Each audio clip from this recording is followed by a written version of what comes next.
I guess I just kind of wanted to talk about vehicles on the road, because this is something that any motorcyclist either talks about a lot or thinks about a lot, because, you know, it's an important thing. Wow, that bird was carrying a little pieces for a nest. Anyway, it's something that any motorcyclist thinks a lot about, because other vehicles on the road can be a big danger to them. So basically what I want to say is, because I was actually watching a video of a guy in Britain who was talking about bigger vehicles getting bigger, and SUVs and stuff in that country. Here in America, though, I think that quite the opposite is happening. I feel that SUVs and cars are getting smaller because of fuel prices going up, having gone up and continuing to rise for the most part. So I think that that's the case here, and because of that, I think that our problems are actually getting a little bit better, which is not usual as motorcyclists for problems on the road to get better. But I think that's the case. I know, other than increased amounts of traffic, but what are you going to do about that? More and more people drive every day, so that is what it is. But basically, yeah, I think that back in the day, let's take a look at the early 2000s.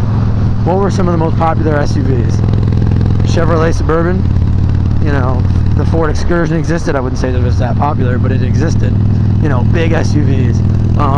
You know, pickup trucks. That being said, pickup trucks are still very, very popular today. But, you know, I would argue they were equally as popular then. So not only did you have more bigger SUVs like, you know, Expeditions, Tahoes, I don't know, Lincoln Navigators, Cadillac Escalades, whatever, you know, bigger, full-size SUVs. And then you had a lot of mids big enough to still be a problem for motorcyclists, and they were really popular. So I think that, you know, there were a lot of bigger vehicles that were popular kind of in the earlier 2000s. So you look at now, and we see that the big thing in America now for former SUV people are minivans, but more so crossover SUVs, you know, CUVs. And then these vehicles are still almost as big, but they are a little bit smaller. So that being said, I think that our situation's only a little bit better when it comes to seeing over roof lines of vehicles and stuff. But I do think that you know, I think that in America anyway, it's only going to improve, because I think people are going to be getting smaller and smaller vehicles because of fuel and stuff, like I said. So you know, we'll see about that theory, but I think that's the case. I think one day, well, actually, I think it's going to be more based on fuel costs, because if fuel costs keep going up or even stay the same as they are now, people will keep buying smaller vehicles to get better fuel mileage. But if fuel costs do, God forbid, go down, then maybe we'll actually see a resurgence. I think if they went down, I know that we would see a resurgence of bigger SUVs, which would be cool. I think in the end, you know, I might not be a huge fan of them on a bike, but I like a big SUV. So I think that's definitely a concern, though, when you're riding. You know, consider that you can't see above, like this pickup truck right here, this Ford F-350. You know, if you're behind that guy, you can't see anything. And he's on his cell phone, I believe. I think he's on his cell phone, so not only in front of him, he's yapping away, not paying attention to you, and frankly what's in front of him, so he could crash into something, and then, you know, God knows you could get mixed up in that. So you just got to keep an eye out, try to give yourself more distance away from the car or truck, to, you know, so you can at least see around them. Let's say instead of 2 car lengths at, I don't know, 40 miles an hour, let's just say, give yourself 3, give yourself 2.5, whatever, just so that you can hopefully see around the car a little bit more. And also, I'm not really going to be able to get it behind any cars, I don't think, but if you're trying to look around a big vehicle like anything else, wherever they're positioned in the lane, try to you know, move over. If they're kind of positioned toward the shoulder, get right on the line right here and try to see around that vehicle.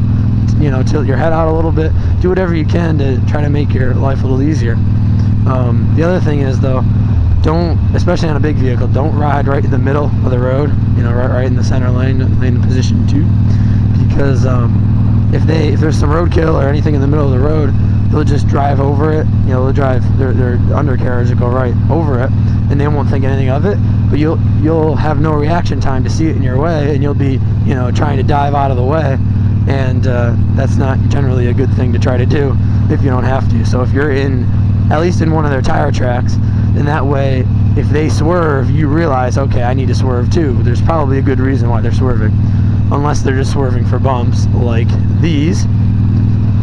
Try to take the smoothest route through that, even though there is no smooth route, and a lot of cars do that too.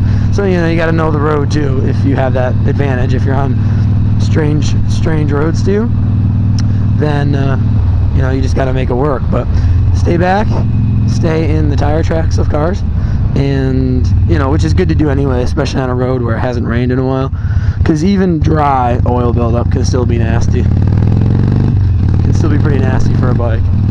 So try to stay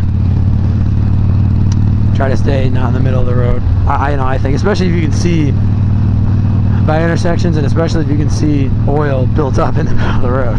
Like this road's pretty much not any different anywhere in the road, but back at that intersection there was a bunch of drops and stuff like that. So like anything else, minimize your chances of falling off and sliding, creaming through an intersection. Trailers and tractor trailers and vehicles like that, because those vehicles are impossible to see around. They truly are a moving brick wall. You can't position yourself in the lane advantageously. You can't position yourself in a safer spot in a lane. You can't position yourself to see. You're pretty much stuck. And the worst part is that with a big truck like that, roadkill and stuff, they might not even be able to avoid it anyway. So they'll just run right over it. And so even if you're in their tire track, then you're going to be running right over it too and not even realize it, because they didn't avoid it because they didn't care to avoid it or couldn't. So what you got to do is, like, really anything when you can't see comes down to backing up, staying as far away from the rear of that vehicle as possible. And if you can do that, then you're in good shape.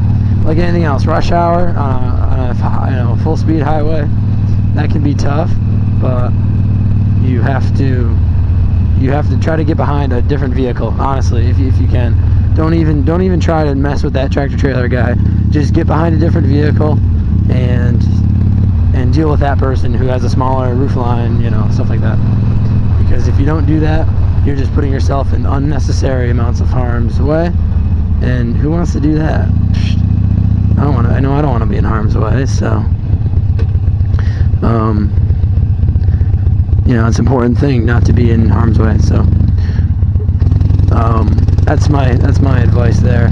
Not that I'm in any position to be giving advice. I've only been riding 2 years. This is my third, but I feel as though I've learned quite a bit of stuff that can help keep one safe.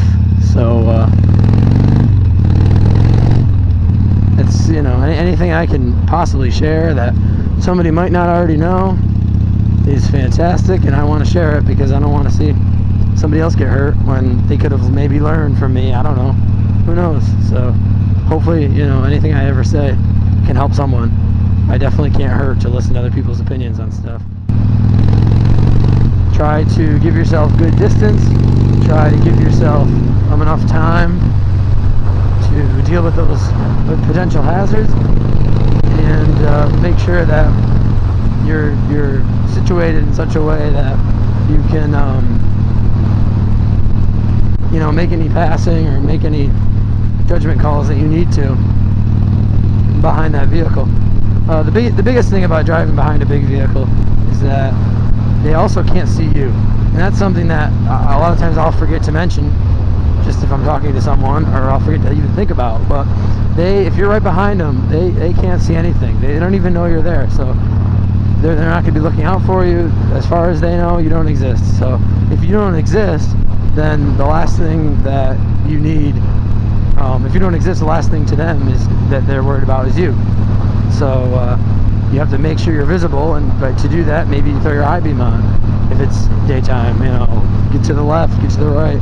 I'd recommend get to the left if you can. Try to see their mirrors. If you can see their mirrors, likely they can see you. Not necessarily, because their mirror might not be angled correctly to see you, but at least there's a shot of it, and that's better than no shot of it, right? So just do that and keeping yourself safe.